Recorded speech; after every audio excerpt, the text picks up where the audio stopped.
আসসালামু আলাইকুম dear students, Cambridge laboratory high স্কুলের পক্ষ থেকে সবাইকে আন্তরিক শুভেচ্ছা ও অভিনন্দন। সো ভিডিওর থাম্বনেল দেখে তোমরা বুঝতে পারছো আজ আমরা কি নিয়ে আলোচনা করব। হ্যাঁ, আজ আমরা তোমাদের দেখাবো নবম দশম শ্রেণীর রসায়ন বই থেকে রাসায়নিক বিক্রিয়া অধ্যায়ে রাসায়নিক সাম্য অবস্থা।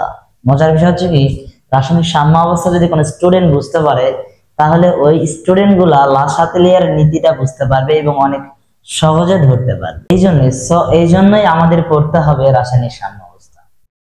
সো রাসায়নিক সাম্য অবস্থা যদি বুঝতে চাও তাহলে ভিডিওটি না টেনে সম্পূর্ণ ক্লাসটি করতে থাকো ইনশাআল্লাহ। So look at the board. দেখো, আমি তোমাদের বোঝার সুবিধার্থে এখানে লেখা রাখছি রাসায়নিক সাম্য অবস্থা, অর্থাৎ রাসায়নিক সাম্য অবস্থা বিষয়টা কি, এই বিষয়টা ক্লিয়ার করে দিচ্ছি। রাসায়নিক সাম্য অবস্থা বিষয়টা কি, এই বিষয়টা ক্লিয়ার করে দিই তোমাদের। দেখো, যে কোনো উভমুখী বিক্রিয়ায় সম্মুখবর্তী এবং পশ্চাৎমুখবর্তী বিক্রিয়ার হার সমান হওয়াকে রাসায়নিক সাম্য অবস্থা বলে। অর্থাৎ কোন একটা রাসায়নিক বিক্রিয়া যদি উভমুখী হয়, অর্থাৎ কোন একটি উভমুখী বিক্রিয়ার ক্ষেত্রে সম্মুখবর্তী বিক্রিয়া এবং পশ্চাৎমুখবর্তী বিক্রিয়ার হার যদি কোন একটা নির্দিষ্ট সময় পর সমান হয়ে যায়, এই বিক্রিয়ার হার that's called rate of reaction, এটা যদি সমান হয়ে যায় তাহলেই ওই স্থানকেই বলা হচ্ছে আমাদের রাসায়নিক সাম্য অবস্থা। অর্থাৎ একটা অবস্থা বা একটা পজিশন বা একটা দশাকে বলা হচ্ছে সাম্য অবস্থা। সাম্য অর্থ তোমরা জানো যে সমান বা সমতা, ঠিক আছে।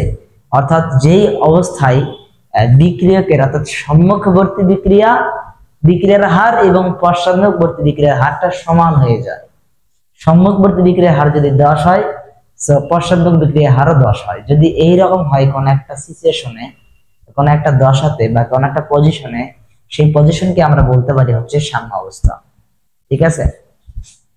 তো দেখো, আমি এখানে একটা উদাহরণ দিয়েছি যে কি লিখছি, nitrogen plus hydrogen is equals to, আমাদের এখানে বহুমুখী বিক্রিয়া এটা হচ্ছে অ্যামোনিয়া উৎপন্ন করছে এবং 92 কিলোজুল পার মোল তাপ শক্তি উৎপন্ন করছে। এটা কিন্তু তাপ উৎপাদী বিক্রিয়া। যা হোক, দেখো এই বিক্রিয়ায় তুমি বিবেচনা করো। আর একটা জিনিস তোমাকে বলে রাখি, এটা মুখস্থ রাখবা তুমি, যে কোনো উভমুখী বিক্রিয়ার ক্ষেত্রে সব সময় সর্বদা সম্মুখবর্তী বিক্রিয়ার হারটা অলওয়েজ বেশি থাকে এবং পশ্চাৎমুখবর্তী বিক্রিয়ার হারটা অলওয়েজ কম থাকে। অনেক স্টুডেন্ট আমাকে কোশ্চেন করতে পারে, স্যার সম্মুখবর্তী বিক্রিয়ার হারটা তো সম্মুখবর্তী বিক্রিয়াটাই তো বুঝতে পারতেছে না। তো দেখো, তাদের জন্য হচ্ছে এইরকম, আমি তাদের জন্য এই কথাটা বলে থাকি যে দেখো, সম্মুখবর্তী বিক্রিয়াটা হচ্ছে এইরকম, nitrogen plus hydrogen is equals to say ধরো অ্যামোনিয়া। এই যে দেখো, সামন দিক থেকে প্রথমে যে বিক্রিয়াটা ঘটলো, অর্থাৎ এই যে এই উপরের তীর চিহ্ন বা অর্ধ তীর চিহ্ন দ্বারা আমি বুঝতেছি হলো সম্মুখবর্তী বিক্রিয়া। আর এই অ্যামোনিয়াকে আবার ভেঙে তৈরি করলাম নাইট্রোজেন ও হাইড্রোজেন। এই যে নিচের একটা অর্ধ তীর চিহ্ন, এটা হচ্ছে আমাদের পশ্চাৎ।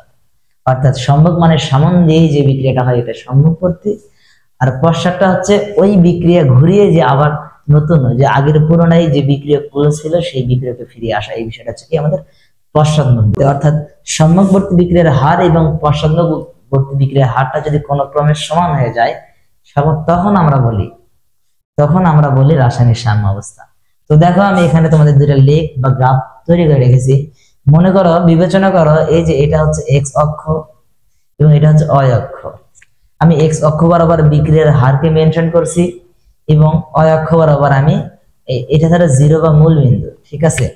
এটাকে বিবেচনা করো 0 বা মূল বিন্দু, এই মূল বিন্দু, ঠিক আছে। এটা হলো একটা হচ্ছে সময় এবং এক্সটা, এটা এক্স ধরছি আমি, তাই না।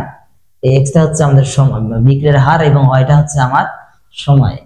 সো মনে করো যে যখন এই বিক্রিয়াটা সংঘটিত হচ্ছিল তখন এই যে এটা হলো সম্মুখবর্তীর হার। তোমরা কিন্তু দেখো যে বিক্রিয়ার শুরুতে সম্মুখবর্তীর বিক্রিয়ার হারটা কিন্তু 0 থেকে নন জিরো, এটা কিন্তু 0 এর বেশি, বাট পশ্চাৎটা কিন্তু 0 থেকে স্টার্ট করছে। তো কোন একটা নির্দিষ্ট সময় পর বিবেচনা করো, মনে করো যে এই যে এইখানে ধরলাম আমি, ধরো এখানে আমার সময় ধরলাম আমি, ধরো এটা ধরলাম কত 5, এটা ধরলাম 10, তো এটা হলো 0, এটা ধরলাম কত 10, এটা হলো ধরো আমার 20। তো দেখো, মনে করো যে বিক্রিয়ার শুরুতে আমাদের পশ্চাৎমুখবর্তী বিক্রিয়ার হার সমান ছিল কত 0, অর্থাৎ সময় যখন 0, পশ্চাৎমুখবর্তী বিক্রিয়ার হার তখনও 0। আবার সময় যখন মনে করো 5, 10 বা অর্থাৎ প্রতিনিয়ত সময় যখন বৃদ্ধি পাচ্ছে তখন কিন্তু আমাদের একটা জিনিস দেখো যে সময় যখন 0, পশ্চাৎমুখবর্তী বিক্রিয়ার হার তখন 0, বাট সম্মুখবর্তী বিক্রিয়ার হার তখন কিন্তু ধরো সে মনে করো যে 20 মিটার পার সেকেন্ড যদি আমরা বিবেচনা করি, তো দেখো সময় যত বাড়তেছে সম্মুখ মানে পশ্চাৎমুখবর্তী বিক্রিয়ার হারটা তত উপরের দিকে উঠতেছে এবং সম্মুখবর্তী বিক্রিয়ার হার তত ডাউন হচ্ছে। তো কোন এক সময় এরা কি হবে, কোন একটা সময় এরা কিন্তু একটা স্থানে মিলিত হবে। দেখো এই যে যে স্থানে মিলিত হয়েছে এই স্থানকে বলা হচ্ছে আমাদের রাসায়নিক সাম্য অবস্থা। ব্যাপারটা বুঝতে পারছো? ঠিক আবার তোমাকে দেখাই, বলা হচ্ছে যে এখানেও কিন্তু দেখো যে এখানে কিন্তু আমাদের এটাও সাম্য অবস্থা, আমাদের এটাও কিন্তু সাম্য অবস্থা।